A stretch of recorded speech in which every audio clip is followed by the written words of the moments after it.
Muchas gracias por la invitación que se nos hace a nombre del antropólogo Gustavo Cabrera Rodríguez.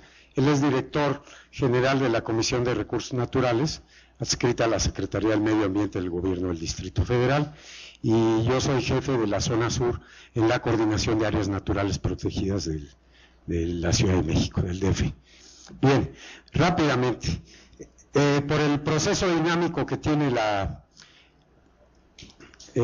corteza de la tierra, transformaciones continuas, se está hundiendo el suelo debajo de nuestro territorio, y esto lleva pues a que tengamos los suelos más jóvenes a lo largo del llamado eje neovolcánico o cinturón volcánico mexicano, que son 8,000 volcanes, 8,000 edificios volcánicos, y 3,000 de ellos todavía tienen cráter, de modo que de todo este rompecabezas, los suelos más jóvenes que existen en el país son los que vemos acá en el eje neovolcánico, excepto también la Sierra de Santa Marta o Nevado de Colima.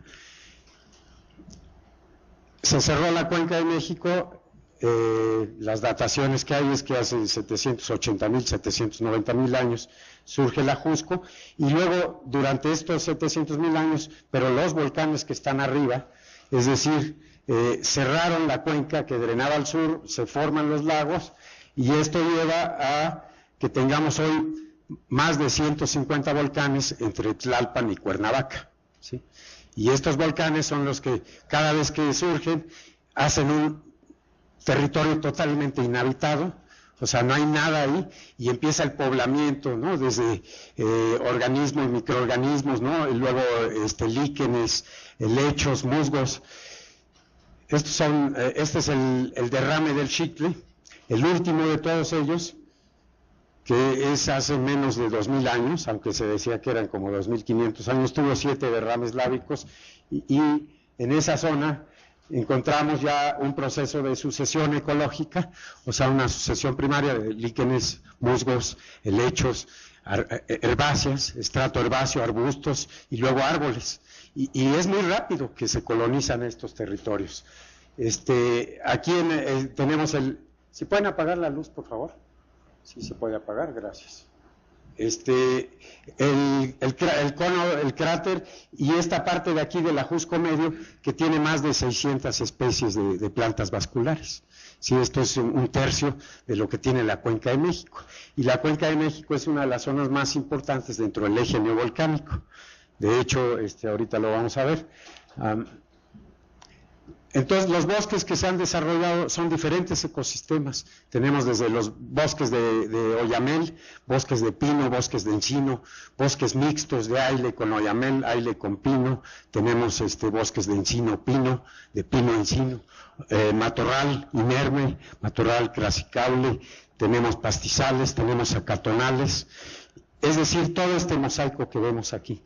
Bosques de encino puro son los colores rojos, el verde oscuro es oyamel, los bosques de pino todo esto es el llamado suelo de conservación del Distrito Federal. Esto equivale hoy día al 58% de la superficie del Distrito Federal, y solamente el 42% es suelo urbano, ¿sí? En términos administrativos del Distrito Federal. Los bosques en el Distrito Federal en 1970 tenían este contexto: contra suelo de pastizales, acatonales y uso agrícola, los pueblos en color rojo y las zonas perturbadas en rosa. Ya para 1997 había avanzado la perturbación. Uno de ellos fue pues el conflicto que se mantuvo por muchos años de Ajusco y Jalatlaco, que generó perturbaciones importantes. Aquí vemos rápidamente lo que ha pasado ya más recientemente. Quizá la devastación más importante de bosque la tuvimos el 3 y 4 de febrero del año 2010, con vientos sostenidos de 70 a 90 kilómetros, y que tumbaron una cantidad importante de árboles, sobre todo el ecosistema de bosque de pino. Estas son unas fotos aéreas que estuve registrando ahí para que tuviéramos en ese vuelo una idea para poder más o menos evaluar cuál era la afectación, cuánto era esa afectación. De modo que lo primero que se retiró fue el brazuelo, porque era combustible para los incendios forestales. Esta es una tarea que hace la Corena, que es la instancia de donde vengo. Fueron arrancados de raíz una gran cantidad de estos árboles en suelos de mucho pedregal, pues precisamente volcánico, todo esto. Así como son muy ricos para toda esta.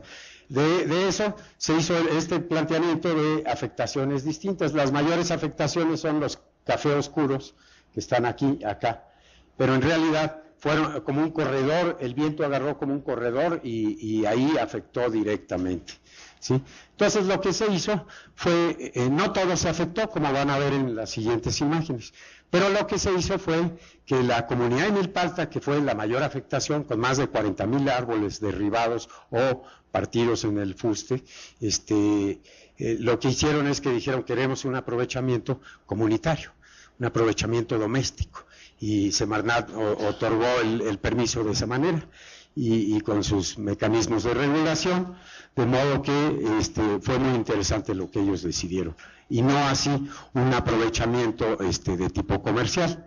Bien. De todo el eje neovolcánico hay algunos puntos especiales donde está la mayor biodiversidad concentrada, y dos de ellos caen precisamente en lo que es la Sierra de las Cruces, en el poniente, y la Sierra Ajusco-Chichinautzin, o Sierra Chichinautzin, otro en la Sierra Nevada. Esto es muy importante, y en términos de especies o plantas endémicas y raras, está como sitio prioritario de conservación, el suelo de conservación del Distrito Federal, valga la redundancia, y entre otros lugares. Y los bosques que albergan mayor riqueza son la zona de coníferas que bordean la parte sur del DF. Bueno, tenemos también una gran riqueza faunística, con especies endémicas, ¿sí? Como es el gorrión serrano, como es el teporingo, o el conejo de los volcanes, Zacatuche, conocido así, y la gran apuesta y el tiro de esto es las reservas ecológicas comunitarias. Inicialmente, bueno, primero hay que decir que el suelo de conservación, por ejemplo, en la parte poniente, en más de un 80%, más de casi 90% es propiedad social, es propiedad de ejidos y comunidades. Y el sur del Distrito Federal, más de 80% es de esta propiedad, de este régimen de propiedad social, de estos. Inicialmente, históricamente, la primera área natural protegida conocida en nuestro país es el Desierto de los Leones. 1917 se decreta como Parque Nacional, posteriormente Cumbres del Ajusco, Fuentes Brotantes, Lomas de Padierna, pero la suma es de 11,400 hectáreas. En los últimos 6 años, con la creación de reservas ecológicas comunitarias y áreas comunitarias de conservación ecológica, se logra duplicar, más que duplicar la superficie.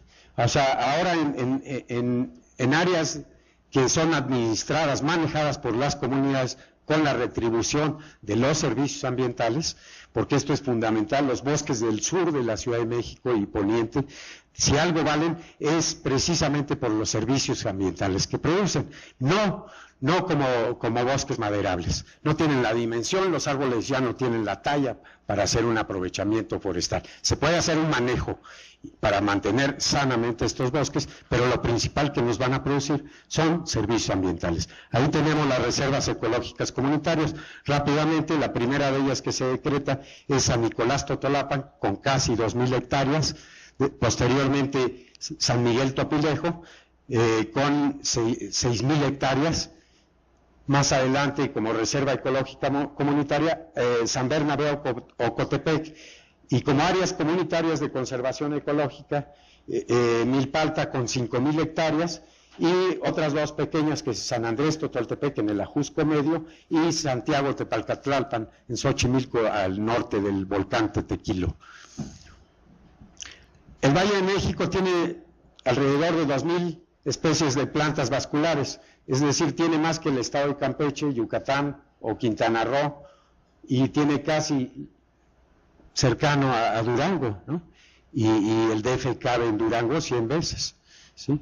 Entonces, es muy importante lo que hay en el Distrito Federal, pero sobre todo porque dependemos enteramente de los servicios ambientales, fundamentalmente el agua, ¿sí? Aquí me voy a pasar rápidamente, quiero decirles nada más que coinciden los centros de biodiversidad vegetal del mundo con las zonas volcánicas y sísmicas del planeta, ¿sí? Esto es algo muy importante, los geofísicos ven este mapa y los biólogos ven el otro, o los biogeógrafos, y normalmente no se asocian. Este es parte de mi trabajo que he estado realizando, ¿sí? Las aves igual lo vamos a ver a lo largo de las zonas volcánicas, con gran riqueza mineral.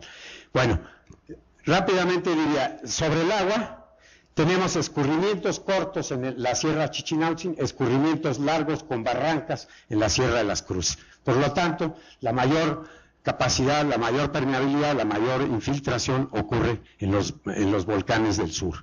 De modo que en la relación evapotranspiración real y precipitación, todo esto es lo que se logra infiltrar en el suelo, porque hay pocos escurrimientos en el sur. En cambio, en la Sierra Nevada o la Sierra de las Cruces, que son estas, esta es la cobertura de la Sierra Chichinautzin contra la Sierra de Guadalupe o la Sierra de las Cruces, ¿no? Donde 40% del agua que cae en los volcanes del sur se va para Morelos y alimenta gran parte del estado de Morelos, y 60% alimenta a la Ciudad de México. En el caso de la Sierra de las Cruces son 70 y 30%, y en el caso de la Sierra Nevada es 50% para Puebla y 50% para los acuíferos de la Ciudad de México, ¿sí? Aquí se ven las barrancas, vemos el estado de Morelos, pues, que se irriga con la Sierra Chichinautzin, ¿sí? Es decir, sus acuíferos se alimentan ahí. Poco del Popocatépetl, que también alimenta parte del oriente del estado de Morelos. ¿Por qué? Porque son puras barrancas, igual que en la Sierra de las Cruces. Entonces, estas barrancas se han formado por millones de años porque no hay permeabilidad. Es de media a baja o a veces de baja a muy baja permeabilidad. Los escurrimientos son cortos en el sur, aquí son largos, entonces donde caen, ahí se infiltra el agua. Rápidamente, en términos de escurrimientos, Álvaro Obregón es la delegación que tiene más agua en el DF, pero en términos de infiltración la que más aporta es Milpalta, seguida de estas otras, Tláhuac, Xochimilco, Tlalpan. Y no vamos a poder seguir importando agua de otras cuencas. El trasvase de cuencas solo compensa lo que estamos perdiendo en fugas en la Ciudad de México. Solo compensa eso. Entonces estamos viviendo definitivamente del 100% del agua que tomamos, es de escurrimientos que se cosechan aquí 3%, y el 97% es de agua de los acuíferos, del sistema acuífero de la Ciudad de México. Bueno, termino diciendo que esta parte del centro del país se está aridificando y depende de esta herradura de bosques que se ve aquí en el centro, que es la Sierra de las Cruces, Monte Alto, Chichinautzin y Sierra Nevada, que rematan el sur de la Cuenca de México. Es esta especie de herradura, y aquí está lo que le llaman el bosque de agua. Yo le llamaría el gran bosque de agua con todo y la Sierra Nevada, porque de esta alimenta el Valle de Toluca con un sinnúmero de pueblos y poblaciones como la ciudad de Toluca, alimenta toda la población de la zona metropolitana, de la megalópolis de la Ciudad de México, alimenta a Puebla, alimenta a Cuernavaca, Yautepec, Cuautla, todo esto. O sea, estamos hablando que uno de cada 4 mexicanos se alimenta de estos bosques. Por lo tanto, es prioritario ponerles toda la atención. Es prioritario que el bosque de agua se valore en la dimensión que se tiene. Ahí vemos rápidamente nada más la cantidad de acuíferos que se están explotando en la Ciudad de México, en el Valle de Toluca y en Morelos, provenientes del bosque de agua, ¿sí? Y pues la posibilidad es precisamente haciendo proyectos donde las comunidades se vean beneficiadas para conservar, preservar la biodiversidad y por ende los servicios ecosistémicos o ambientales, ¿no? Aquí vemos, por ejemplo, hacia el norte al lado de Huixquilucan y lo que es el Distrito Federal, con bosques de oyamel muy buen estado de conservación, a pesar de los incendios, las sequías, la presión de la ciudad, y proyectos de carreteras que son preocupantes. Tenemos el circuito interior, el periférico, el anillo transmetropolitano, que ahí se vendrá haciendo en pedacitos, el arco sur, que lo quieren meter partiendo el suelo de conservación del DF, la autopista Lerma-Toluca y la autopista Lerma-Tres Marías. Digo, Naucalpan-Toluca y Lerma-Tres Marías. Si eso pasa, pues va a ser muy, muy difícil conservar estos bosques y el valor que tienen es de enorme importancia. La ciudad ha crecido hacia donde va y aquí vemos, precisamente hoy está creciendo al sureste de la ciudad, hacia los volcanes, ¿sí? Por lo tanto, pues es un enorme reto el que tenemos. Pero es importante que se haya duplicado la superficie protegida en el DF, en un esquema en donde las comunidades son los dueños, los que manejan, los que administran. Nosotros solo supervisamos, apoyamos para que se les pueda estar retribuyendo. Sin embargo,